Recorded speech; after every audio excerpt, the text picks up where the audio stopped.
Le soleil déclinant perçait à travers les pins encerclant l'arène d'entraînement de la réserve de Red Pine Creek, projetant des ombres longues et mouvantes sur la terre sèche. Au centre du cercle, un vieil homme se tenait droit, bras levés comme un ancien chaman invoquant les esprits. C'était le chef Elijah Sabelhawk, et chaque ride sur son visage semblait porter le poids des générations. Ses perles cérémonielles brillaient faiblement à la lumière rasante, accentuant la solennité du moment. À ses côtés, une immense silhouette noire faisait les 100 pas, nerveuse. Un berger allemand massif, noir comme le bitume, une trace blanche lui traversant le poitrail. Ses yeux jaunes brillaient d'une colère contenue, d'un instinct animal à fleur de peau. Le silence s'était installé comme un couvercle suspendu dans l'air poussiéreux. Ce chien-là, on l'appelait Orkan, un nom murmuré avec crainte et respect. Une bête jugée trop instable pour les maîtres chiens, trop sauvage pour le dressage. Une légende vivante, faite de morsures, de bras recousus et de carrières brisées. Elijah Sabelhawk fit résonner sa voix rocailleuse dans l'arène, grave comme un vieux rocher qui parle. Cet animal a servi ce pays. Il a donné plus que la plupart des hommes. Je ne demande pas un centime, mais je propose un défi, 5 minutes. 5 minutes où il vous obéit. Si vous y parvenez, Orkan est à vous. Mais ne vous y trompez pas. Ce n'est pas juste un chien. C'est une tempête sous la peau. Des murmures parcoururent les rangs. Quelques rires nerveux s'échappèrent ici et là. Tous se souvenaient de ce qui s'était passé au printemps dernier. 3 dresseurs envoyés à l'hôpital. L'un d'eux n'avait jamais retrouvé l'usage complet de sa main droite. Le genre de blessure qui enterre une carrière. Puis, au milieu de cette tension presque sacrée, un bruit léger, comme une feuille qui tombe, fendit le silence. Une jeune femme s'avança. Ses bottes militaires soulevèrent un peu de poussière à chaque pas. Elle portait un treillis usé, son foulard rouge noué autour de la tête comme un rappel muet d'une époque révolue. Son nom, personne ne le connaissait. Mais l'instant où son regard croisa celui d'Orkan, le souffle du public se suspendit. Une immobilité étrange tomba sur l'arène. Comme le calme juste avant que la foudre ne frappe. Laissez un like et dites-nous en commentaire ce que vous pensez de cette histoire, ainsi que la ville d'où vous nous écoutez. Maintenant, reprenons le cours de l'histoire. La réserve de Red Pine Creek s'étendait sur les contreforts du Montana comme un manteau rapiécé. Forêt de conifères, pâturage clairsemé, ruisseaux silencieux. Jadis, vaste territoire, elle s'était peu à peu réduite à 30 000 acres. Un mélange de fierté ancienne et de pauvreté persistante. En son cœur se trouvait le centre Ardentia, un lieu de transmission et de savoir où depuis des générations, les membres de la communauté dressaient des chiens pour la police, les secours, l'armée. Ce qui avait commencé comme un moyen de survie était devenu une tradition, puis une industrie, puis un combat contre l'oubli. Elijah Sabelhawk dirigeait à la fois le centre et le conseil tribal depuis plus de 20 ans. À 60 ans passés, son autorité était aussi ancrée que les montagnes autour de lui. Son visage, creusé comme une carte, portait la mémoire de ses ancêtres. Nez d'aigle, pommette haute, regard perçant.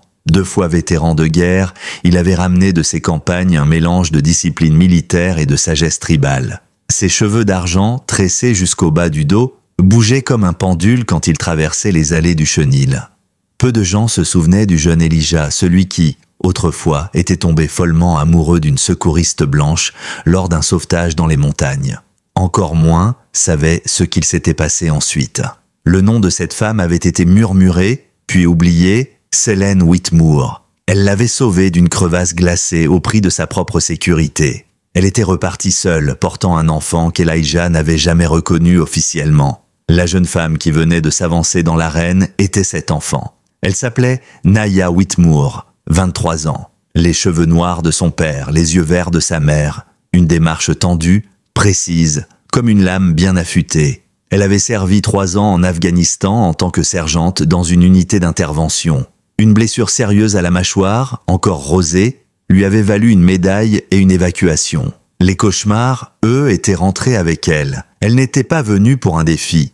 Elle était venue pour récupérer ce qui lui avait été arraché. Le seul être vivant qu'il avait comprise dans l'enfer de la guerre. Son partenaire, son chien. Elijah, au centre de l'arène, sentit son corps se raidir. Sur le bord du cercle, un autre homme observait en silence. C'était Josiah Sabelhawk, frère cadet d'Elijah.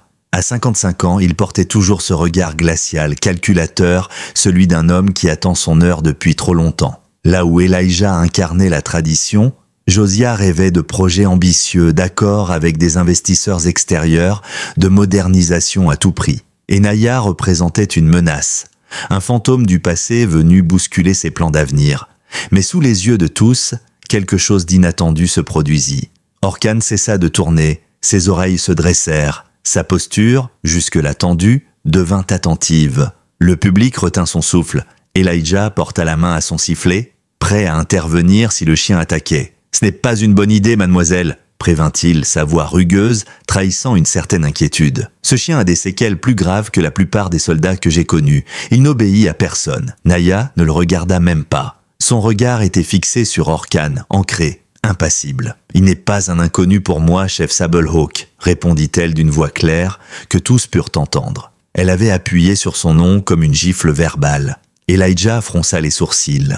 Il observe cette jeune femme, scruta ses traits, quelque chose dans la courbe de ses pommettes, dans la tension de sa mâchoire, un souvenir qu'il repoussa aussitôt. « Votre nom, mademoiselle ?» demanda-t-il, plus par rituel que par réelle curiosité. « Sergente Naya Whitmoor, 75e régiment d'infanterie. » Elle n'avait toujours pas lâché Orkan des yeux. Et voici le sergent Orkan, chien militaire, matricule N824. Un frisson parcourut la foule. Elijah sentit sa gorge se nouer. Sa main glissa lentement loin du sifflet. Le nom Whitmoor tomba dans son esprit comme un coup de tonnerre. Autour de l'arène, des regards se croisèrent. Josiah se redressa lentement, ses instincts politiques en alerte maximale. « C'est impossible !» souffla Elijah. « Cette bête venait de la base d'Altaram, » poursuivit Naya. « Mon unité, le 3e bataillon ?» Elle se tourna enfin vers Elijah. « Vous saviez très bien qui il était quand vous l'avez racheté. Comme vous saviez parfaitement qui j'étais quand ma mère vous a écrit pour vous dire qu'elle attendait un enfant, il y a 23 ans. L'arène était devenue un chaudron de murmures et de regards échangés. Le souffle coupé, certains se redressaient pour mieux voir, d'autres cherchaient instinctivement à comprendre ce qui était en train de se jouer. Le chef Elijah Sabolok restait figé, les yeux ancrés dans ceux de Naya. Son monde vacillait. Les années de silence, les lettres qu'il n'avait jamais répondues, les décisions prises au nom de la tribu, tout revenait comme une marée montante, menaçante. Josiah, depuis le bord, sentit le vent tourner. Il s'avança à son tour, l'air fermé, le pas assuré. « Ce genre de choses n'a pas sa place ici », déclara-t-il d'un ton sec. « Ce rassemblement est dû pour une démonstration, pas un règlement de compte familial. » Naya ne lui prêta aucune attention. Elle fit un pas de plus vers Orkan. Le chien, pourtant connu pour sa violence, ne broncha pas. Son regard suivait chaque mouvement de la jeune femme. Sa queue battit l'air une fois. Pas un geste d'affection, mais une forme de reconnaissance. Naya s'arrêta à quelques mètres de lui, se pencha lentement et tendit la main, paume vers le sol, en un signe universel d'attente. Et Orkan s'assit. Un silence de cathédrale tomba. Il était là, le monstre indomptable, la bête que 3 hommes n'avaient pas pu approcher, désormais figé, alerte mais calme, comme si tout son passé trouvait soudain un sens. Naya murmura un mot, « Cora ». Ce mot-là, Elijah le reconnut immédiatement. C'était un mot ancien, utilisé autrefois dans la tribu pour dire « ancrage » ou « stabilité ». Seule une personne ayant grandi dans cette culture ou élevée par quelqu'un qui la respectait profondément pouvait le connaître et l'utiliser de la bonne manière. Orkan ne bougea pas. Mais son regard ne quittait plus celui de Naya. Il était concentré, présent, comme s'il reconnaissait une part de lui-même.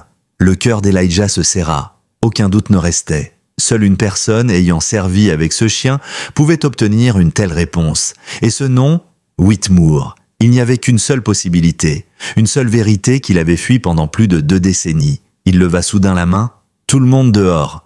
Sa voix claqua comme un ordre militaire. Sauf elle. Les spectateurs hésitèrent. Josiah s'avança d'un pas, visiblement mécontent. « Elijah, ce n'est pas le moment. »« Maintenant, Josiah, ce n'est pas une demande. » Le ton du chef ne souffrait aucune discussion. L'un après l'autre, les membres de la communauté commencèrent à quitter l'arène, murmurant entre eux. Josiah jeta un dernier regard noir vers Naya avant de se retirer à contre-cœur. Quand le silence retomba, Elijah se tourna vers la jeune femme. Ses épaules étaient raides, son regard dur. « Vous avez 3 minutes pour me dire pourquoi vous êtes ici avant que je ne vous fasse escorter hors des terres de la réserve. » Naya lâcha un rire court, sans chaleur. 23 ans de silence, et j'ai droit à 3 minutes, c'est généreux. Mais je ne suis pas venu pour vous, je suis venu pour lui. Elle désigna Orkan d'un geste du menton. Mon compagnon, mon chien. Elijah se redressa, reprenant un peu de contenance. Cet animal est désormais propriété tribale. Il a été acheté légalement. Avec quel argent? Répliqua Naya, la voix coupante. Celui que vous n'avez jamais envoyé à ma mère, quand elle travaillait 3 boulots pour m'élever? Sa voix se fit plus mordante. Ou peut-être celui qu'elle a investi dans mes études plutôt que dans ses traitements contre le cancer. Elijah vacilla. Son visage, jusqu'ici ferme, se fendilla visiblement. Cancer? Naya baissa légèrement les yeux. Il lui reste 6 mois, peut-être moins.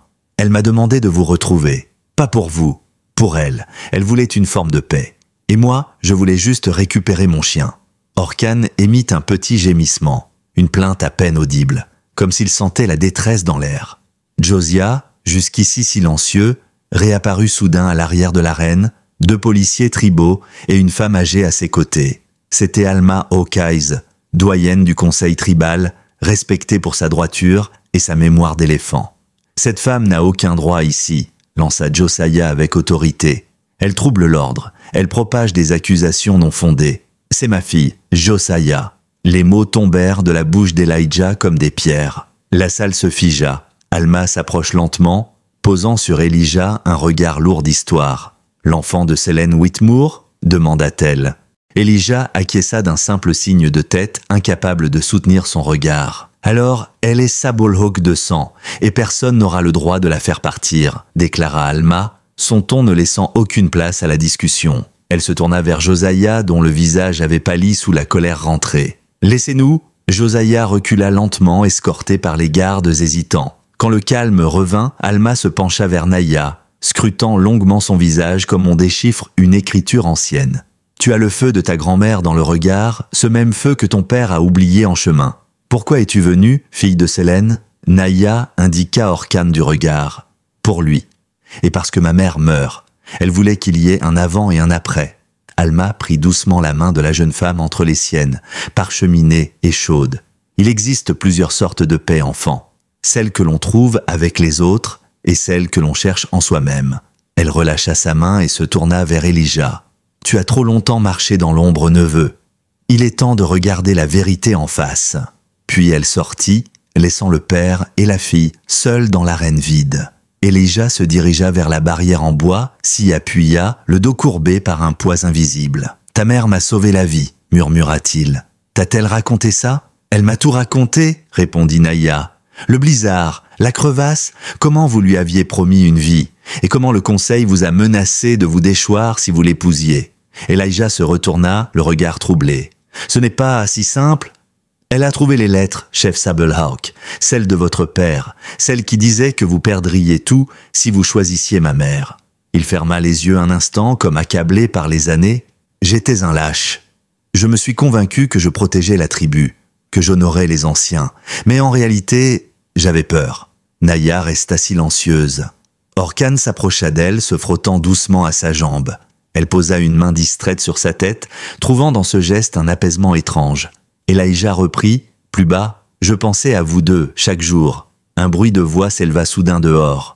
Une portière de camion claqua. Elijah se redressa brusquement. « Josiah, il rassemble des gens. » Naya se raidit, sa posture militaire réapparaissant aussitôt. « Que se passe-t-il ?»« La politique, » répondit Elijah d'un ton sombre. « Mon frère convoite ma place depuis toujours. Et il va se servir de toi, de tout ça, pour tenter de la prendre. » Les jours qui suivirent la confrontation dans l'arène furent marqués par une tension sourde, un calme précaire posé sur une braise encore chaude. Josiah Sabolhawk avait stoppé son offensive directe, mais chacun sentait qu'il manœuvrait en coulisses, tissant patiemment son réseau parmi les membres du conseil tribal. Il connaissait les failles du système, les faiblesses des hommes, et savait frapper quand le regard des autres était ailleurs. Pourtant, la tempête n'avait pas éclaté, pas encore. Naya, elle, s'était installée dans un petit chalet près du centre Ardentia, à quelques pas seulement des chenils. L'endroit était modeste, 2 pièces, une salle d'eau, quelques meubles austères. Ses maigres affaires n'occupaient qu'un coin de la pièce.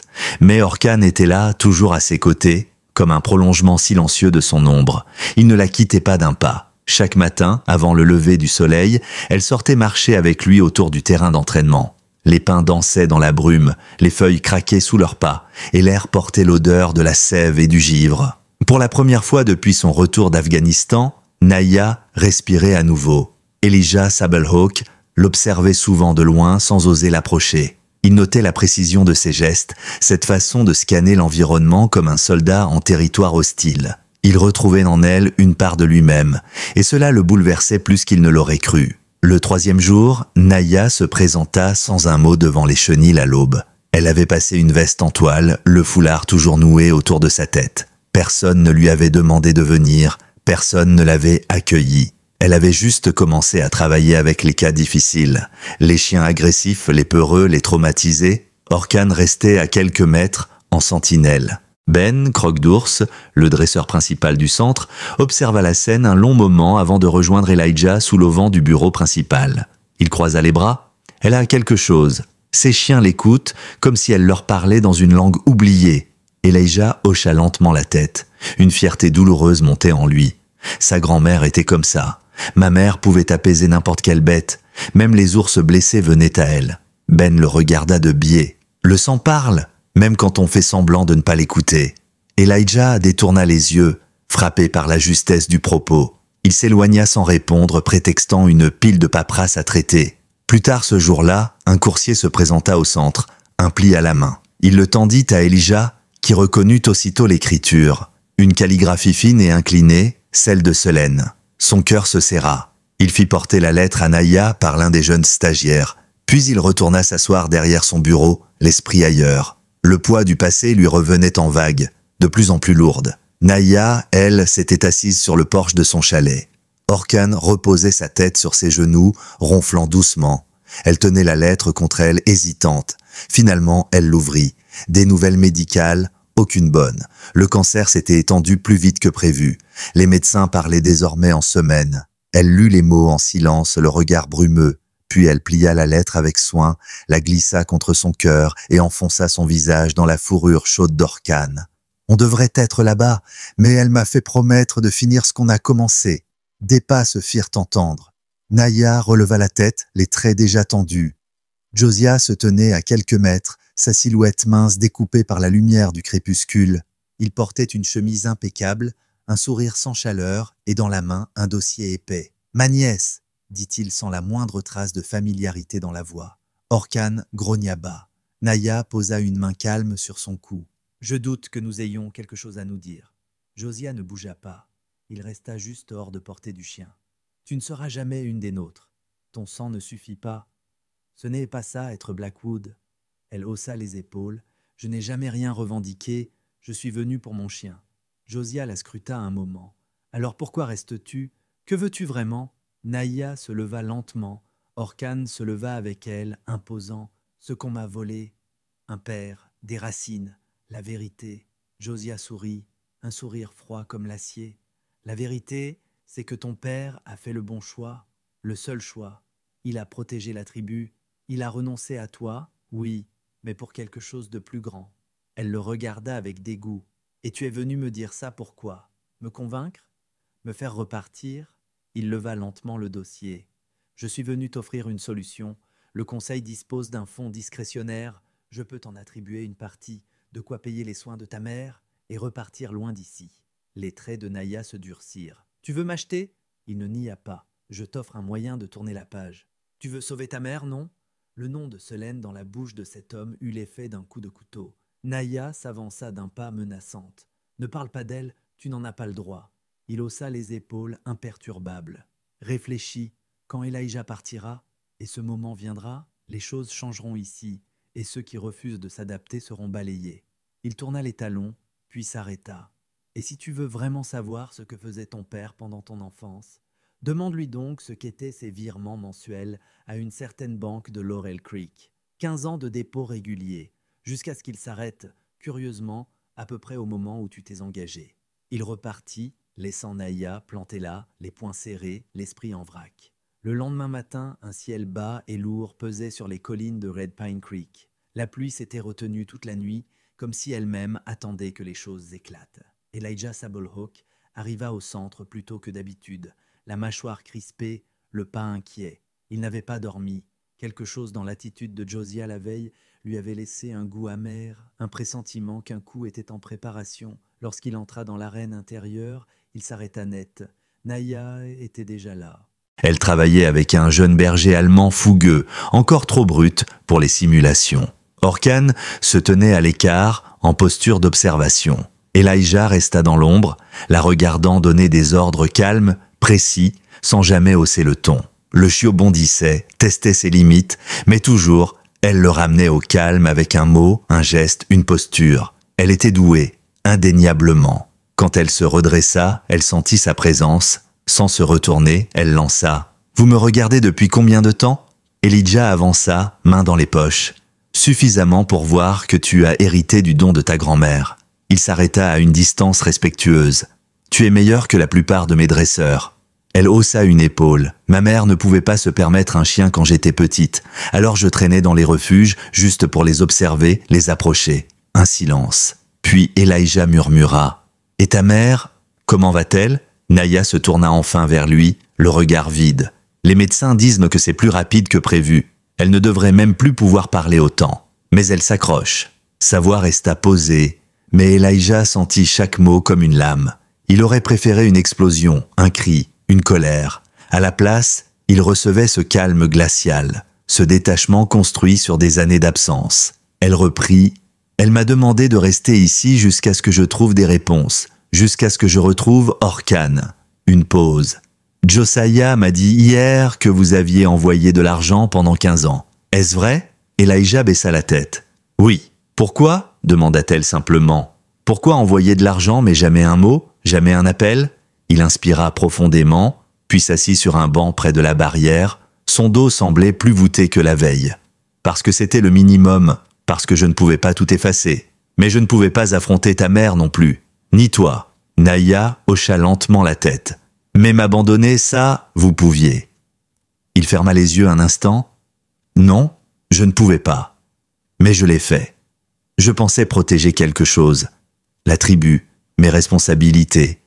C'est plus facile de se mentir quand on dit qu'on agit pour les autres. » Elle prit le chiot dans ses bras, son pelage ébouriffé contrastant avec sa voix raide. « Alors pourquoi avez-vous arrêté les virements il y a 3 ans, juste après que je me sois engagé ? C'est Josiah qui a insisté sur le timing. » Elijah grimaça. Josiah ferait n'importe quoi pour manipuler les faits. Mais il dit vrai. J'ai arrêté quand Selene m'a appelé. Pour la première fois en 20 ans. Elle m'a dit que tu avais rejoint l'armée, que tu suivais mes traces sans même savoir. Et elle m'a dit que c'était fini, qu'elle ne voulait plus de mon argent, qu'elle voulait que je prenne enfin mes responsabilités. Naya restait immobile. « Et vous avez essayé de me retrouver ?»« Oui. J'ai passé des coups de fil, activé quelques anciens contacts, mais tu étais déjà en déploiement. Puis, plus rien, jusqu'à ce que je tombe sur ce reportage. Toi, à la télévision, une vétérane décorée, blessée, et Orkan, dans une cage, incapable de supporter le contact humain. » Il se leva lentement. « Alors j'ai agi, j'ai acheté le chien. Pas avec les fonds tribaux, avec mes économies. Je voulais te ramener ici, pas pour moi, pour vous deux, pour guérir. » Naya le regarda longuement. Puis elle tendit le chiot vers lui. « Tenez, il doit apprendre à changer de main. » Elijah hésita, puis prit délicatement l'animal. Leurs doigts se frôlèrent. Ce simple contact les traversa tous les deux comme une onde. Elle demanda doucement « À quoi ressemblait-elle, avant moi, quand vous étiez ensemble ?» Elijah sourit tristement, le chiot jouant avec le cordon de sa chemise. Elle était brillante, indomptable. C'est elle qui m'a sauvé ce jour-là.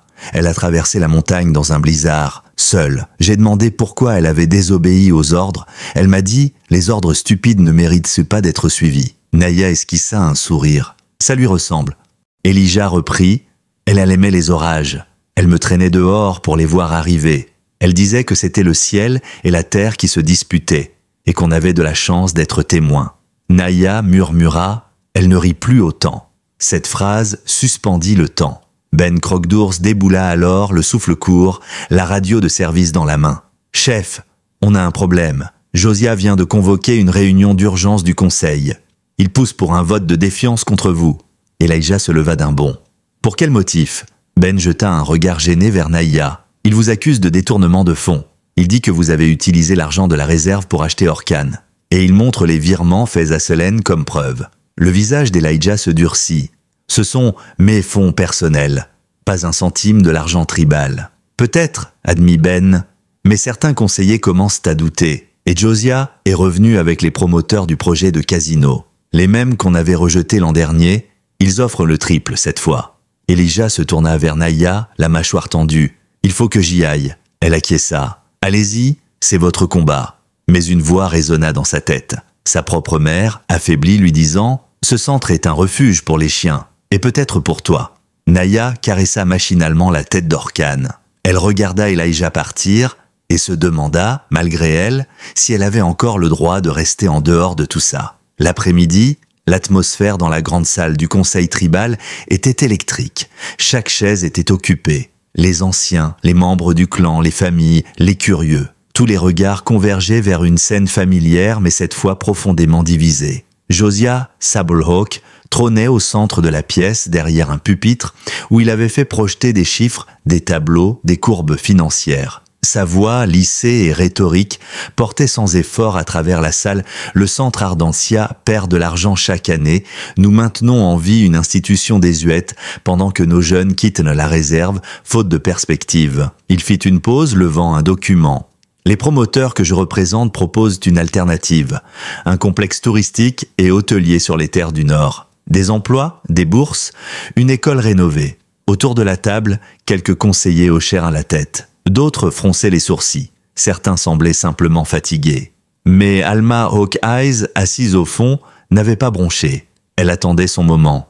Et elle le vit venir. « Et pouvons-nous faire confiance à notre direction actuelle ?» lança Josiah, virant vers son attaque principale.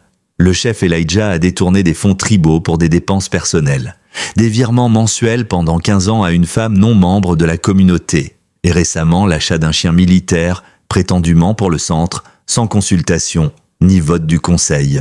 Un murmure d'indignation mêlé d'incrédulité s'éleva. Elijah se leva lentement. Ces virements venaient de mes économies personnelles, pas du budget tribal. J'ai les relevés bancaires pour le prouver. Josiah répliqua avec une promptitude glaçante. Comme par hasard, les preuves apparaissent maintenant, quand on vous y oblige. Et le chien ? Aucun document d'approbation, aucun accord du conseil. Avant qu'Elijah ne puisse répondre, une voix féminine, claire et assurée, s'éleva du fond de la salle. « Je peux répondre à ça. » Tous les regards se tournèrent. Naya venait d'entrer, uniforme sobre, foulard rouge serré autour de ses cheveux, un dossier sous le bras. À ses côtés, Orkan avançait calmement, impressionnant mais discipliné. Un murmure parcourut la pièce à leur passage. Alma inclina la tête. La parole est à Naya Whitmoor. Josiah grinça des dents mais ne put rien faire. Naya se posta à côté d'Elijah, droite comme un officier devant ses supérieurs. Sergente Naya Whitmoor, 75e régiment d'infanterie, unité canine détachée en Afghanistan. 3 camarades morts dans une embuscade. J'ai survécu grâce à ce chien. Il m'a tiré hors du feu, malgré ses propres blessures. Il a perdu un morceau d'oreille ce jour-là. Moi, j'ai gardé cette cicatrice. Elle écarta légèrement sa veste pour montrer la trace rose sur sa mâchoire. Un murmure respectueux parcourut la salle. Après notre retour, Orkan a été jugé trop instable, trop dangereux, trop cassé. Ils l'ont mis en quarantaine, aucun dresseur n'a pu le gérer, jusqu'à ce que votre chef le rachète, avec ses propres économies. Elle brandit le dossier. Voici les documents officiels du Pentagone avec la transaction. Il n'y a eu aucune implication financière de la réserve. Le silence tomba, lourd, épais. Naya poursuivit. « Vous voulez savoir pourquoi il a fait ça ? Vous devrez lui demander. Mais je peux vous dire ce que ce chien représente. Ce n'est pas un outil, ce n'est pas un jouet militaire. C'est une âme brisée qui mérite qu'on le soigne, comme nous tous. » Elle sortit une autre feuille. Et pour ceux qui pensent de qu'Orkan est un caprice émotionnel, voici un courrier du département de la Défense. Il reconnaît que le chef Elijah Sablehawk a officiellement demandé la garde du chien pour des raisons de réhabilitation, sur fond personnel. Des murmures s'élevèrent à nouveau, mais cette fois teintés de doute envers Josiah. Elijah, lui, semblait figé. Il n'avait pas été mis au courant de cette démarche de sa fille. Il la regardait avec une émotion contenue, un mélange de gratitude, de honte et de fierté. Josiah se redressa. Cela ne change rien à l'état du centre, à ses pertes. Elle reprit son souffle, puis ajouta plus doucement « Ne la bradez pas, ne la remplacez pas par des machines à sous. » Un silence profond s'abattit. Puis Alma hocha la tête. La jeune femme parle avec sagesse. Peut-être existe-t-il une voie intermédiaire, un compromis. La salle s'anima de voix plus calmes, moins accusatrices. La réunion fut suspendue, aucun vote n'eut lieu. Mais l'équilibre des forces les avait changés. Plus tard, alors que la foule se dispersait lentement, Elijah retrouva Naya à l'arrière du centre, là où elle entraînait 3 chiens. Elle commandait par gestes à peine perceptibles. Ils obéissaient au doigt et à l'œil. Il resta un long moment sans rien dire, adossé à la barrière. « Tu n'étais pas obligé de faire ça ?» dit-il enfin. Naya ne leva même pas les yeux. « Je ne l'ai pas fait pour toi, je l'ai fait pour la vérité. » Il acquiesça, puis s'approcha lentement. « Josiah va revenir. Il va redoubler d'efforts ?» Elle le regarda enfin. « Alors il faut être prêt. » Le téléphone vibra dans la poche de Naya. Elle reconnut le numéro de l'hôpital de Laurel Creek. En voyant l'écran, son cœur se serra instantanément. Elle décrocha, s'éloignant de la barrière, une main crispée sur son téléphone. Quelques secondes plus tard, son visage s'était vidé de toute couleur. Elijah, qui l'observait, comprit aussitôt. « C'est ma mère. Elle a été hospitalisée d'urgence. Son état se dégrade plus vite que prévu, » dit-elle, la voix posée mais les yeux brillants d'angoisse. Elijah ne posa aucune question. Il hocha la tête avec gravité. « Je t'emmène. La clinique tribale a un hélicoptère pour les évacuations médicales. On peut être à Laurel Creek en moins d'1 heure. » Naya voulut refuser par réflexe, par fierté peut-être. Mais elle savait qu'il n'y avait pas de temps à perdre. « Orkan vient avec moi ?»« Évidemment. » Ils coururent jusqu'au vieux pick-up d'Elijah, la tension entre eux disparut dans l'urgence du moment. Mais à l'entrée du hangar où reposait l'hélicoptère tribal, une silhouette familière les attendait, les bras croisés. Josiah. Une urgence familiale comme c'est pratique, lança-t-il d'un ton glacial. Juste au moment où le conseil doit statuer. Elijah serra les poings. Josiah, pas maintenant. Elle est en train de perdre sa mère. Josiah ne bougea pas comme une pierre au milieu du chemin. Le conseil se réunira demain matin tôt. Ton absence sera remarquée. Naya fit un pas en avant, Orkan sur ses talons. Ma mère est en train de mourir. Recule, Josiah, avant que je n'oublie qu'on est sur un sol sacré. Le chien grogna doucement, captant la tension comme un fil sous haute tension. Josiah recula d'un pas, non pas intimidé par Naya, mais par le regard d'Orkan. Pourtant, il murmura avant de s'écarter. Le conseil ne t'attendra pas, Elijah. Et la vérité non plus. Ils montèrent dans l'hélicoptère sans répondre. Pendant tout le vol, Naya resta silencieuse, les doigts serrés sur le harnais de sécurité. Elle caressait machinalement la tête d'Orkan qui lui posait la truffe sur le genou, tentant de l'apaiser à sa manière. Elijah, assis en face d'elle, l'observait sans un mot. Il aurait voulu lui dire qu'il comprenait, mais il savait que ce n'était pas encore le moment. Quand l'hélicoptère se posa sur le toit de l'hôpital de Laurel Creek, ils foncèrent directement à l'accueil. Les couloirs défilèrent comme un labyrinthe de couverts blancs, de machines aux bips incessants, de visages trop jeunes pour porter la souffrance. Naya avançait comme une soldate en mission. Orkan la suivait en silence, impressionnant les infirmiers par son calme. Elijah suivait derrière, se sentant pour la première fois comme un intrus dans une histoire dont il avait volontairement effacé les chapitres. Devant la chambre 207, Naya s'arrêta. « Attendez ici, je dois la prévenir. » Il acquiesça. Elle entra. Le temps passa. 5 minutes, 10. Elijah marchait de long en large dans le couloir. Orkan, assis près de la porte, suivait chacun de ses pas du regard, vigilant, protecteur. Finalement, la porte s'ouvrit. Naya était pâle, les yeux rougis mais secs. « Elle veut te voir. Elle est faible, ne t'attend pas à un discours. » Il entra et le monde s'arrêta. Selene Whitmore, l'amour de sa jeunesse, gisait dans un lit trop grand pour son corps amaigri. Sa peau était translucide, ses traits tirés, mais ses yeux étaient restés les mêmes. Émeraude, vivant, et même dans la fatigue, il brillait de cette lueur qu'il n'avait jamais oubliée. « Elijah, murmura-t-elle, tu es venu. » Il s'approcha lentement, pris d'un vertige étrange. Il attrapa sa main.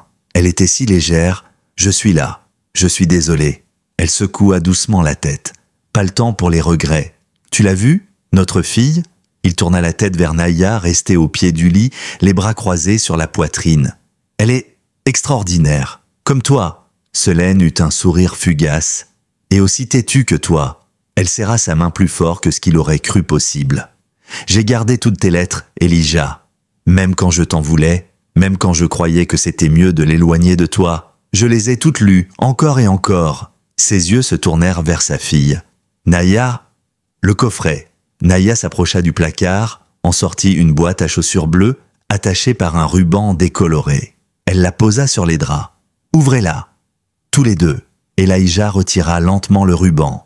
À l'intérieur, des lettres. Ces lettres, par dizaines. Des photos aussi. De Naya enfant, ado, lors de cérémonies, de compétitions, de moments intimes qu'il n'avait jamais vécus, mais que Selene avait soigneusement conservés. Il les prit, les feuilleta, bouleversé. « Tu les as gardés ? Je n'ai jamais pu les jeter, même quand je disais le contraire. » Naya fixait les photos, sidérée. « Je croyais que tu ne voulais pas qu'il sache quoi que ce soit. Je voulais te protéger, et j'avais tort. » Elle tendit la main vers sa fille, qui la prit sans réfléchir. « Ne répète pas mes erreurs. Le temps est court, il n'attend personne. » Orkan s'approche comme s'il avait compris. Il posa la tête sur le lit, contre la main de Selene. Elle le caressa une dernière fois. « Brave chien, » murmura-t-elle. « Protège-les, tous les deux. » Le moniteur cardiaque se mit à ralentir. Une infirmière entra. « Elle a besoin de repos, » dit-elle doucement. Mais tout le monde savait que ce repos serait le dernier. Elijah se leva, déposa un baiser sur la main de Selene. « On reviendra demain. Demain, » souffla-t-elle dans un sourire. Mais ils savaient tous deux que ce mot n'existerait plus pour elle. À l'extérieur de la chambre, le ciel était en train de s'assombrir. Elijah s'arrêta au pied de l'hélicoptère puis se tourna vers Naya. « Il y a un hôtel juste à côté. Tu devrais rester cette nuit, moi je peux retourner au centre. » Naya réfléchit, puis hocha la tête. « Elle aura besoin de moi demain. Et toi ? Tu as une tribu à protéger. Tu es sûr ? Je suis une adulte, et je ne suis plus seule. » Elle jeta un regard vers Orkan.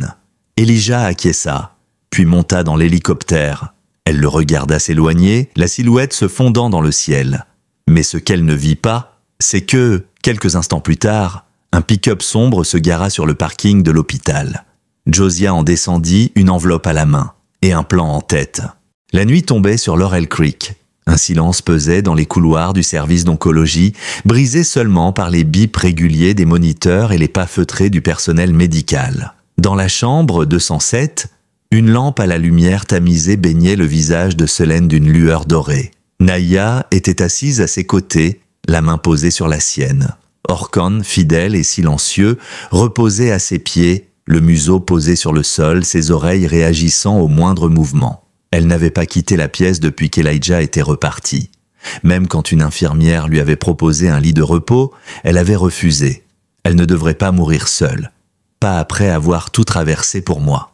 Et puis, elle ne voulait pas rater l'instant. Celui que l'on ne vit qu'une fois, que l'on redoute autant qu'on le recherche. Le dernier adieu. Selene bougea légèrement. Ses yeux s'ouvrirent à peine. Sa voix n'était qu'un souffle. Il est revenu. Elijah. Naya se pencha. Oui, il t'a prise dans ses bras. Et toi ? Tu lui as pardonné ? Naya hésita, puis elle murmura. Je lui ai promis d'essayer. Un sourire apparut sur les lèvres fanées de Selene. Tu es plus fort que moi. Elle détourna faiblement les yeux vers un sac en cuir posé sur la table de chevet. Le journal, dans la poche intérieure. Naya attrapa le sac, trouva le carnet relié de cuir brun, patiné par les années. Selene referma les yeux. « Lis-le-moi, à voix haute, depuis le début. Je veux t'entendre. Une dernière fois. » Naya ouvrit la première page.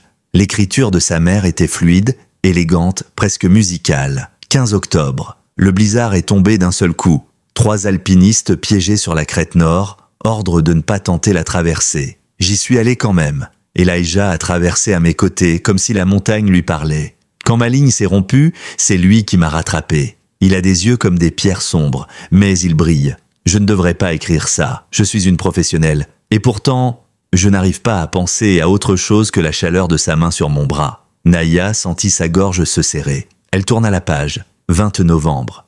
Nous nous voyons en secret à la lisière de la réserve.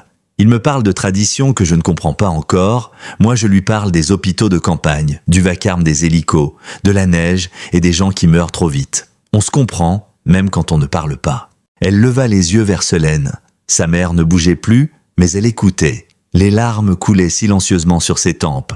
Page après page, le récit se dévoilait. Leur amour discret, passionné, puis le début de l'isolement. L'annonce de la grossesse, les avertissements du père d'Elijah, la pression du conseil tribal, Josiah, l'éloignement progressif.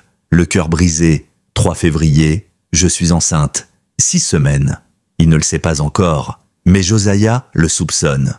Lors de la réunion du conseil, il a évoqué, sans me nommer, l'importance d'un sang pur pour les générations futures. Il sait. Il veut nous séparer. Joutons de Mars. Elijah a reculé. Il dit qu'il a besoin de temps. Il a peur de perdre son droit d'aînesse. Je l'ai attendu toute la nuit. Il n'est jamais venu. Naya déglutit. Elle connaissait cette histoire, mais elle ne l'avait jamais entendue avec autant de détails, avec autant de douleur. 30 avril. Seul, encore. Le bébé a bougé pour la première fois. J'ai ri, puis j'ai pleuré. Je lui parle désormais. Je lui raconte des histoires. Pas sur la trahison, pas sur l'abandon. Je lui parle de son père tel que je veux qu'elle le connaisse, celui qui soignait les faucons blessés, qui riait dans la neige, celui qui aurait pu être un bon père. Naya ferma le carnet, sa voix tremblait trop pour continuer. Selène tourna légèrement la tête vers elle. C'était important, que tu saches. Je ne t'ai jamais dit à quel point je t'admirais. Tu t'es construite sans lui. Tu es devenue plus forte que moi. Naya éclata en sanglots silencieux. Pourquoi tu ne m'as jamais parlé des lettres, des photos? Parce que je pensais te protéger. Mais j'avais tort, on ne protège pas quelqu'un en le coupant de la vérité. Selène referma faiblement les doigts sur la main de sa fille. Les dernières pages, lis-les, s'il te plaît. Naya rouvrit le journal. Les pages étaient plus tremblantes, l'écriture moins stable. 18 septembre, le verdict est tombé. Moins de 6 mois. Je l'ai dit à Naya. Elle a levé le menton comme toujours, inébranlable, comme Elijah. Je lui ai montré les lettres. Il était temps. Je crois qu'elle a compris. Je crois qu'elle veut comprendre. 5 octobre, la douleur est plus vive. Les médicaments ne suffisent plus. Mais la clarté revient dans la souffrance. J'ai appelé Ellie. Je lui ai tout dit. Que Naya avait trouvé Orkan. Qu'elle portait ses cicatrices comme des insignes. Il a pleuré. Comme avant. Il pleure toujours comme un enfant. Je l'ai reconnu tout de suite. J'espère qu'ils se retrouveront. Je prie pour que ma fille reconnaisse son père. Naya referma le journal. Les larmes lui brouillaient la vue. Elle posa le carnet contre sa poitrine. Selène murmura. Ne laisse pas le passé t'enfermer.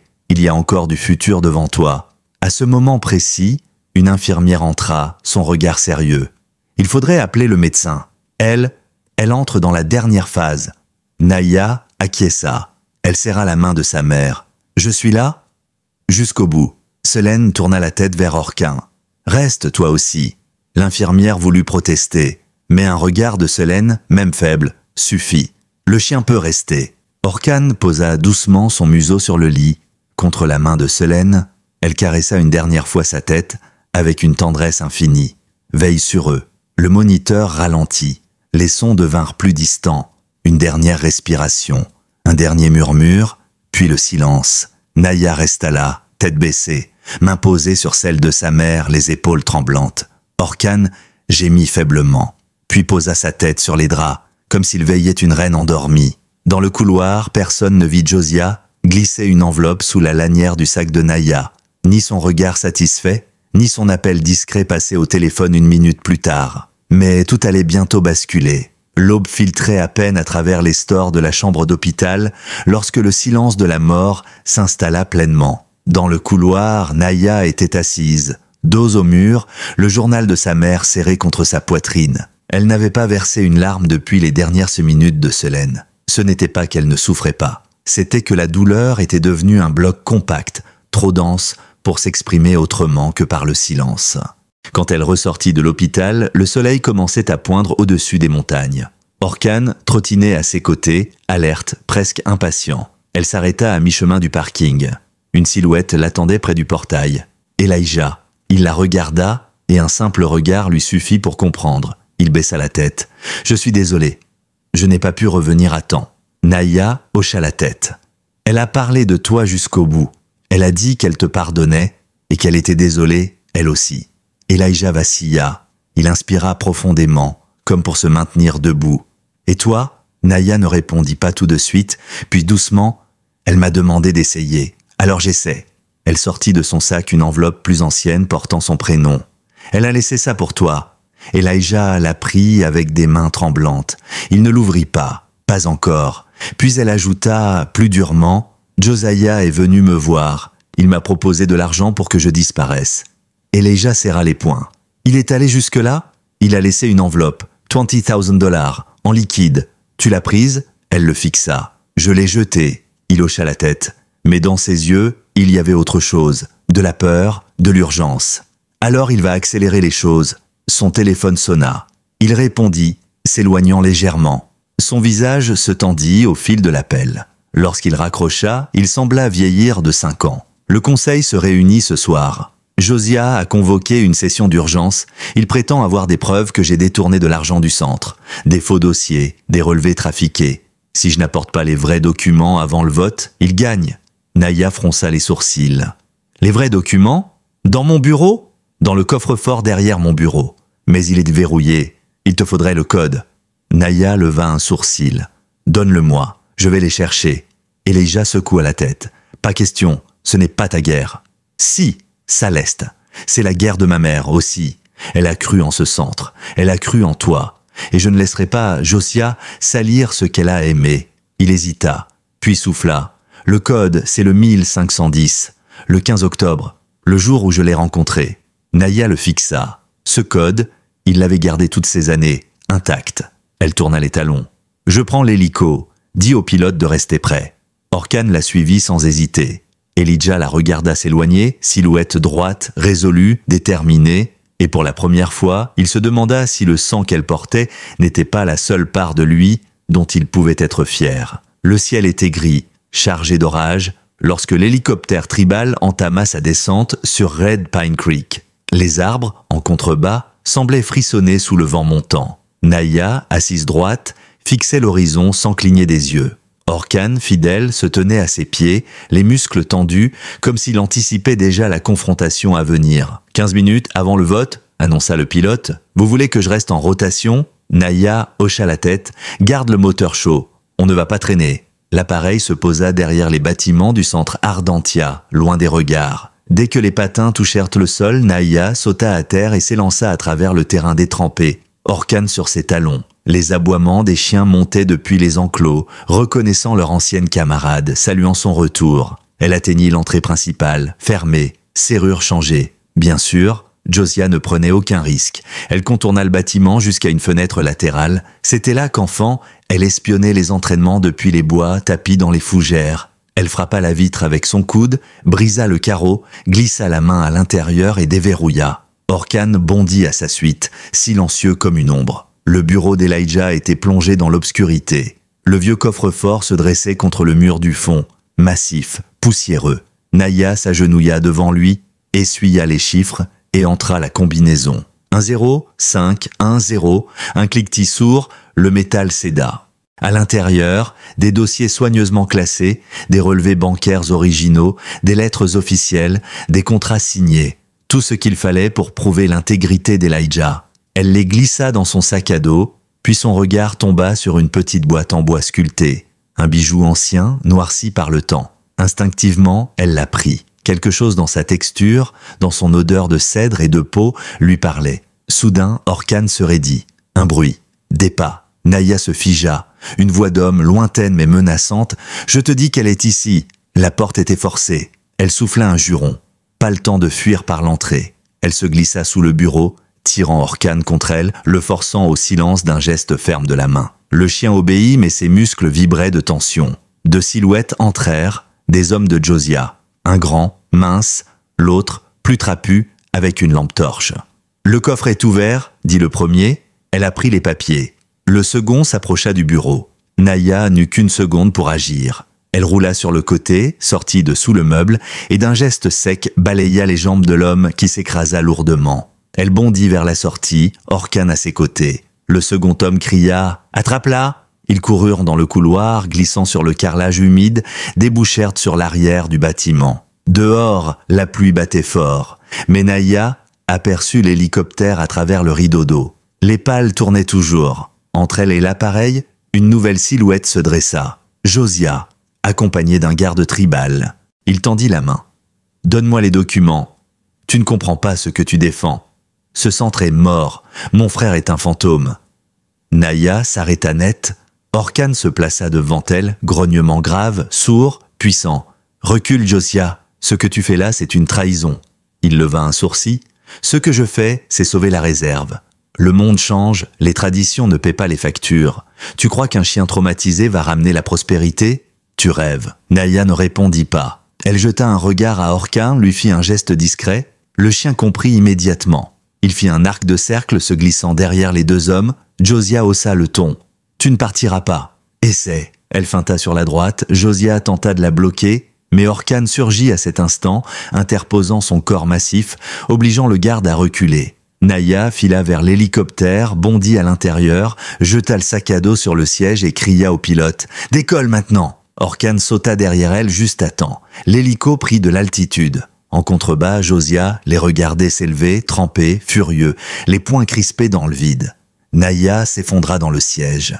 Le cœur battant mais les mains fermes, elle avait les preuves, et désormais elle avait une voix. L'hélicoptère descendit dans un grondement sourd, soulevant une pluie de poussière et de feuilles mortes sur la place du conseil tribal. Des dizaines de personnes s'étaient massées là, à l'appel de Josiah. Les rumeurs avaient circulé vite. Elijah serait destitué, le centre Ardentia fermé, et un nouveau pacte scellé avec les promoteurs venus de la ville. Mais quand la foule vit Naya descendre de l'appareil, trempée, les cheveux plaqués par la pluie, un sac en bandoulière et Orcan à ses côtés, un murmure parcourut les rangs. Elle ne recula pas. Elle marcha droit vers l'entrée du bâtiment principal, où Josiah siégeait déjà, entouré de ses soutiens. Elijah n'était pas encore arrivé. Elle savait qu'il ne viendrait qu'en dernier, comme toujours, comme un chef qui observe avant de parler. Hélène Trois-Rivières, l'aînée du conseil, la vit entrer. Ses yeux ridés brillèrent d'une étrange lumière. « Tu es venu ?» Naya hocha simplement la tête. Puis, sans attendre, elle s'avança au centre de la salle, au milieu des bancs en bois, des visages familiers, d'autres méfiants, certains franchement hostiles. Josiah se leva. « Que fais-tu ici? Tu n'as aucun droit de parole. » Hélène le coupa d'une voix calme mais implacable. Elle a le sang, elle a le vécu. Et ce soir, elle a aussi le droit. Naya inspira profondément. Puis elle ouvrit son sac, sortit les dossiers, les originaux, les preuves. Voici les relevés bancaires personnels d'Elijah Sabolhawk. Toutes les sommes versées au centre Ardentia l'ont été sur ses fonds propres. Il n'a jamais utilisé l'argent tribal. Un silence. Elle sortit un deuxième dossier. Voici les contrats de rachat proposés par les développeurs. Vous verrez que l'enveloppe promise par Josiah est assortie de clauses destructrices. Contrôle externe, dissolution du centre, déplacement de famille, destruction de zones sacrées. Elle leva les yeux. Josiah vous a menti. Il a falsifié des documents. Il m'a proposé de l'argent pour que je disparaisse ici même, pendant que ma mère mourait à l'hôpital. Un murmure d'indignation monta dans l'assemblée. Les plus âgés échangeaient des regards inquiets. D'autres, plus jeunes, prenaient des notes, choqués. Josiah s'avança, blême. Ce sont des accusations graves. D'où viennent ces documents ? Naya ne cligna même pas des yeux. Du coffre-fort de ton frère, derrière son bureau, le même que tu as tenté de forcer pendant qu'il veillait la femme qu'il aima autrefois. Elle se tourna vers le conseil. Ma mère s'appelait Selene Whitmoor. Elle était morte cette nuit, mais avant de partir, elle a pardonné à Elijah. Et elle m'a demandé de trouver ma voie, ici, sur cette terre. Elle posa la main sur le collier de sa grand-mère, le pendentif en forme de loup qui pendait à sa gorge. Je suis sa fille, je suis aussi votre fille. Et je suis là pour défendre ce qui vous appartient. Josiah hurla. C'est une étrangère, une intruse, son sang n'est pas pur. Hélène se leva lentement, sa canne frappant le sol. Et toi, Josiah Blackthorne, de quel sang parles-tu? Celui de la division, celui de la trahison, ou celui que tu partages avec ton frère, que tu as tenté de faire tomber par ambition? Elle fit un pas vers Naya.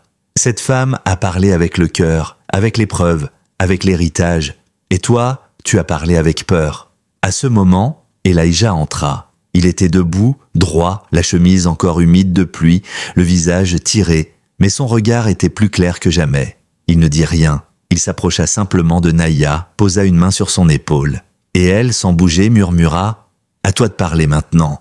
Il leva les yeux vers le conseil. « Pendant des années, j'ai tenté de réparer mes fautes en silence. J'ai payé pour ce centre avec mes économies parce que je croyais encore en lui. Pas pour moi, pour les chiens, pour les jeunes, pour les anciens. » Il regarda son frère droit dans les yeux. « Je t'ai pardonné bien des choses, Josiah, mais je ne peux pas te pardonner celle-ci parce qu'elle ne me blesse pas seulement moi. Elle détruit tout ce que nous avons construit. » Un long silence suivit. Puis Hélène se tourna vers les membres du conseil. « Le vote est suspendu. une enquête sera ouverte. Et Josiah Blackthorne, en attendant, tu es relevé de toutes tes fonctions. » Josiah recula vaincu. Il ne dit plus un mot. Lorsque la salle se vida peu à peu, Elijah et Naya restèrent eux seuls, Orkan couché entre eux. Il la regarda longuement.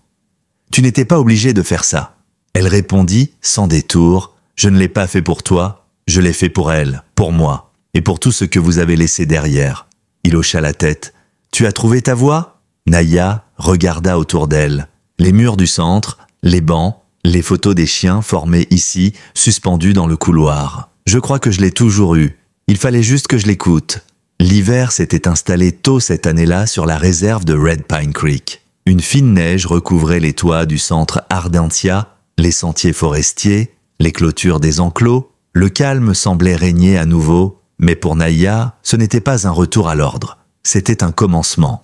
Elle vivait désormais dans une petite cabane attenante au centre. La même où Elijah, jeune vétéran revenu du chaos, avait jadis trouvé refuge. Chaque matin, avant même le lever du soleil, Naya ouvrait les chenils et saluait ses pensionnaires. Elle les connaissait tous par leurs cicatrices, leur silence, leur sursaut. Elle ne les dressait pas. Elle les comprenait. Et c'était ce qui faisait la différence. Orkan, fidèle comme une ombre, ne la quittait jamais. En silence, jour après jour, Naya reconstruisait quelque chose. Pas seulement des routines, pas uniquement des chiens, mais elle-même.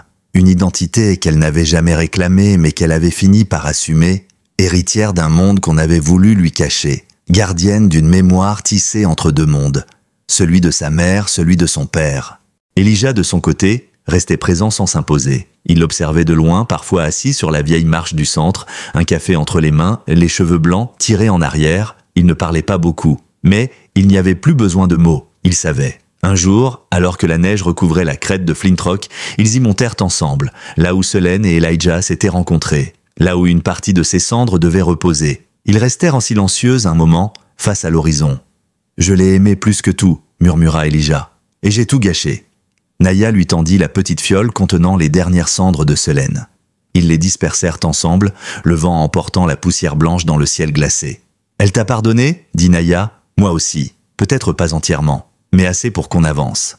Ce soir-là, elle reçut une lettre, posthume, écrite par sa mère, à la main. « Manaïa, si tu lis ces mots, c'est que je suis parti. Je n'ai jamais cessé de croire en toi, ni en lui. J'espère que vous trouverez ce que moi, je n'ai jamais su réclamer, la paix. Le droit d'exister ensemble, tu n'es pas faite pour fuir, tu es faite pour construire. Ne l'oublie jamais, je t'aime. Maman. » Naya plia doucement la lettre, les mains tremblantes, puis elle sortit marcher sous les étoiles. Dans le silence mordant de la nuit, elle leva les yeux vers le ciel dégagé. « Je suis restée, maman, » murmura-t-elle, « et je crois que j'ai trouvé ma place. » Orkan, couché à ses pieds, leva les yeux vers elle. Dans son regard, il n'y avait ni jugement ni peur, seulement une certitude muette, celle d'avoir trouvé lui aussi son foyer. Quelques semaines plus tard, le centre accueillit son premier vétéran officiel. Un homme brisé par 2 missions en zone rouge. Il ne parlait presque pas. Il tremblait à chaque bruit fort. Naya lui présenta un chien. Un labrador sable nommé Echo, traumatisé lui aussi. Ils se reniflèrent à peine. Puis l'homme se mit à pleurer, sans un mot, sans retenue. Naya, elle, resta là, silencieuse. Elle comprit ce jour-là que sa mission ne faisait que commencer. Elle tenait enfin l'héritage de Selene, pas dans les mots, dans les actes, dans chaque vie réparée, dans chaque silence partagé. Et lorsque le soir tomba, elle rentra dans sa cabane, Orkan toujours à ses côtés. Avant d'éteindre la lumière, elle ouvrit le journal de sa mère et écrivit « Aujourd'hui, j'ai vu un homme blessé sourire à un chien silencieux. Et dans ce sourire, j'ai entendu ta voix, maman. Celle qui me disait « Guérir ne veut pas dire oublier. Guérir, c'est aimer à nouveau. » Puis elle referma le carnet, et cette nuit-là, elle dormit enfin. D'un sommeil sans rêve, celui des âmes qui n'ont plus besoin de fuir. J'espère que cette histoire vous a plu. Abonnez-vous à la chaîne pour ne pas manquer les prochaines. N'oubliez pas de laisser un like et de nous dire en commentaire ce que vous en avez pensé. À très vite pour une nouvelle histoire.